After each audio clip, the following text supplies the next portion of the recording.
नमस्कार मैडम। नमस्कार। आप कुछ माखन चोर के अभी रिसेंटली नए अनुभव के बारे में बताना चाहती थी। जी, लेकिन ये मेरा अनुभव बहुत पुराना है। अच्छा, जी, पुराना बताना अनुभव। ज़रूर मैं अभी हाँ, चाहती हूँ। हाँ, हाँ। मैं शिव भक्त हूँ और मैं शिव की ही पूजा करती थी।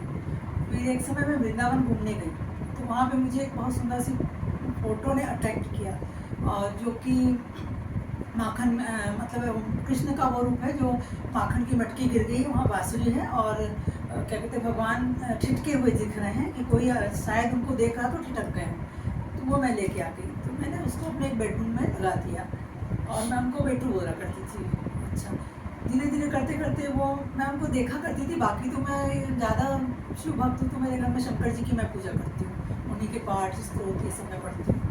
फिर कुछ समय के बाद क्या हुआ कि एक बार मैं दोपहर में सो रही थी, तो वो मेरे पास आए, क्योंकि वो बाल रूप में है, तो मुझे बाल रूप में ही दिखते हैं। तो बहुत सुंदर घुंघराले से उनके बाल हैं। यदि आप लोग कहीं गए हो तो जो पहली मूर्ति अयोध्या की बनी थी, बाद में बोले थे प्रतिष्ठा के बाद वो बड़े प्रौढ़ रूप में आ गई थी। प्रौढ़ तो नहीं कहना चाहिए, तरुण रूप में आ गई थी। तो वो जो पहला वाला रूप है वो वास्तव में कृष्ण का ही रूप है। तो आके मेरे साइड में आके खड़े थे, छोटे बच्चे जैसे मुझे अक्सर दिखा करते थे। तो मैं ही मुझसे लड़ाई भी करते थे एक तरह से, और कहने लगे कि मैं ही शिव हूँ, मैं ही नदियानंद सुमेर हूँ, और क्या कहते हैं, मैं ही सब कुछ हूँ, मैं ही पीपल हूँ, और कहते हैं मैं ही शिव हूँ। तो मतलब इनडायरेक्टली वो मुझे बताना चाहते थे कि तुम भले शिव को मानो, लेकिन ये जिनका शिव का जो भी रूप है वो मैं ही हूँ।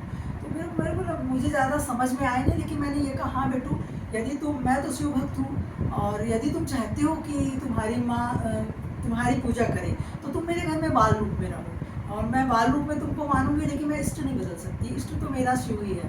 ऐसा करके चला। फिर कुछ दिन के बाद वो कभी मेरे पास आते थे, तो हाथ के सामने रख के माखन मिश्री मांगते थे, मामा मामा ऐसे बोलते थे।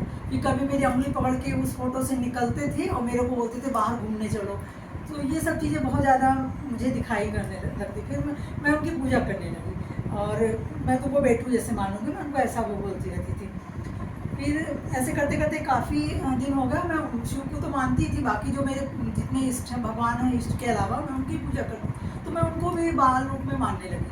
तो उस समय के बाद क्या हुआ कि वो अक्सर मुझे दिखा करते थे, चीज़ें मांगा करते थे, और मामा मामा बड़े प्यार से बोलते थे, तो मैं भी उनको बेटू बोला करती थी। एक समय क्या हुआ, संडे का दिन था, तो सब कोई हैवी नाश्ता करके अपने अपने काम पे निकल गए।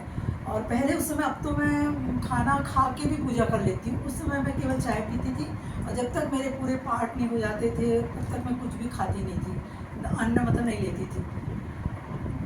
उसके बाद में एक बार क्या हुआ कि सब खाना वाना खा के चले गए, मुझे थकान सी लगी, तो मुझे लगा कि जब ये लोग लौटेंगे तो मैं गरम गरम कुछ बनाऊंगी, तो उस समय खा लूँगी। और भूखी तो थी, लेकिन मुझे नींद भी आ रही थी, तो मैं जाके बिस्तर पर लेट गई।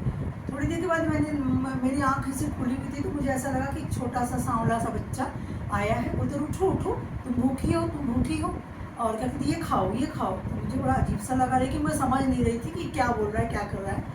फिर वो एक चांदी का कटोरा था, जो कि इसमें पंखुड़ी, जैसे गुलाब की पंखुड़ी, लेकिन वो गुलाब की पंखुड़ी बाहर साइड में निकल रही थी, और उसमें कुछ ऐसा था जैसे सफ़ेद रंग का, जैसे कुट्टू का चावल कहते हैं, बहुत बहुत बारीक सा चावल होता है, और मैं मीठा नहीं खाती, तो वो ना तो मीठी थी और ना तो वो थी, वो भरी हुई रखी हुई थी, और वो मेरे मुंह पे अपने हाथ से, और साइड में मेरे बिस्तर में वो बैठे थे बाल रूप में, और एक बांसुरी चांदी की, एक मोर पंख, और एक खूब सुंदर सा फुंदरा, जैसे लाल रंग का, पीले रंग का फुंदरा उस बांसुरी में बंधा हुआ था, और मुझे ऐसे अपने हाथ से मेरा मुंह खोल के मेरे मुंह में डालते जा रहे थे। मुझे कुछ समझ में नहीं आ रहा था। फिर मेरे को लगा ये कौन है जो मुझे ऐसा खिला रहा है।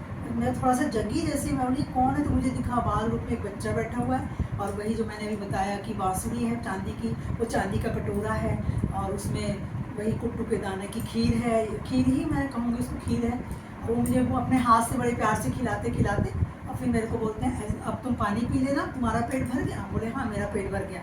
और उसके बाद वो, जब तक मैं मतलब मेरे को लगा मैं इनको पकड़ूँ या देखूँ, मतलब इनको बैठाऊँ, मैं समझ चुकी थी मेरे बेटू लाला आए थे माखन चोर, तब तक तो वो झूम अंतर हुए, लेकिन उस जगह भी गड्ढा बना हुआ था बिस्तर में जहाँ वो बैठे थे।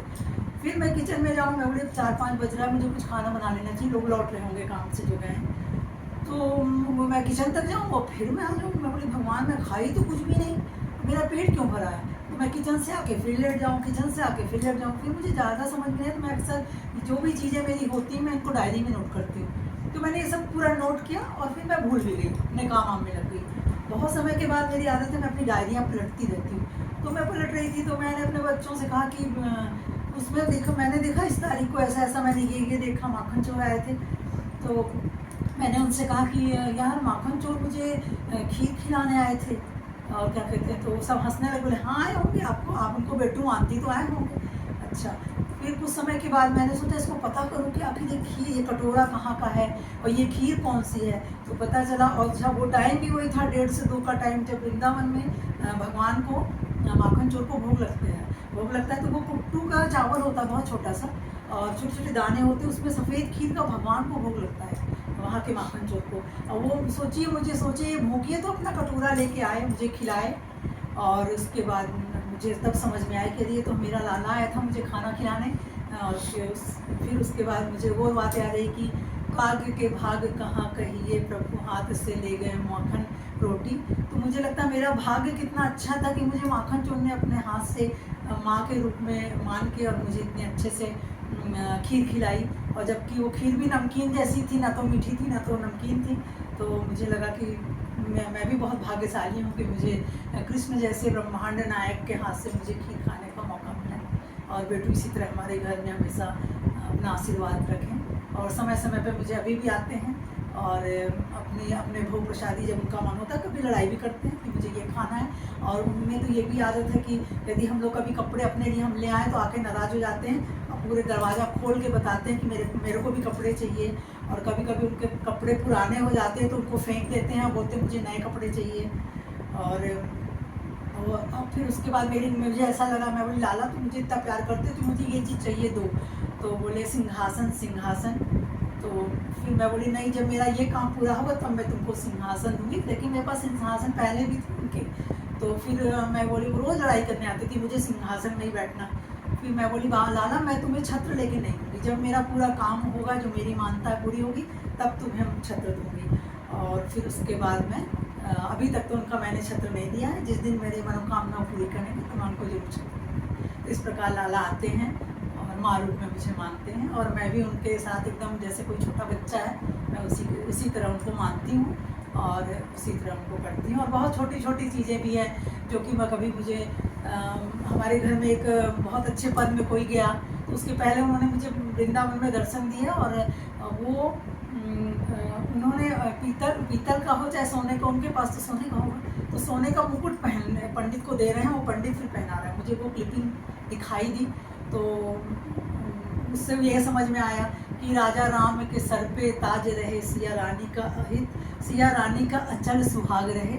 तो मुझे यही लगता है कि वो जिस तरह से मुझे बताए कि मुझे राज मुकुट पंडित को पहनाने को दिए, तो वो राज मुकुट एक प्रशासनिक पद था और जो हमारे घर में किसी को मिला। तो सभी लाला का आशीर्वाद है और मैं उनको बच्चे जैसा ही मानती हूँ। मुझसे लड़ाई भी करते हैं, नाराज भी होते हैं और मुझे समय समय पे आके खिलाते भी हैं।